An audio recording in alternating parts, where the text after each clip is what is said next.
ഒന്ന് മനസ്സിലാക്കുക, ദൈവം നമ്മളെ പരീക്ഷിക്കും, നമുക്ക് ഒരുപാട് ക്യാഷ് തരും. എന്തിനാണെന്നറിയോ? നമ്മുടെ നിലപാട് എന്താണെന്നറിയാം.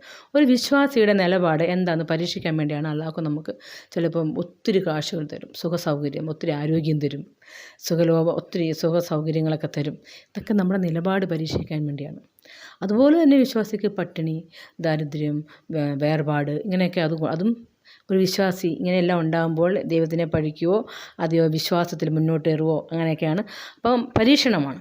നമുക്ക് ആർക്ക് എന്ത് പ്രശ്നം ഉണ്ടായിക്കോട്ടെ, അത് ഒരു ഗർഭിണി ഒരു കുട്ടിയെ വയറ്റിലിട്ട് പ്രസവിക്കുന്ന അത്രയേ ഉള്ളൂ ഒരാളുടെ വിഷമം. അതുകൊണ്ട് നമുക്ക് എന്തൊക്കെ പ്രശ്നങ്ങൾ നമ്മുടെ ലൈഫിലുണ്ടായാലും അത് ദൈവത്തിനെന്തോ പദ്ധതിയുണ്ട് എന്ന് കരുതി ക്ഷമയോടെ വെയിറ്റ് ചെയ്യുക. ദൈവത്തിന് എന്തെങ്കിലും പദ്ധതി ഉണ്ടാവും. അപ്പം ദൈവം എന്നൊരാൾ എല്ലാം കാണുന്നുണ്ട്.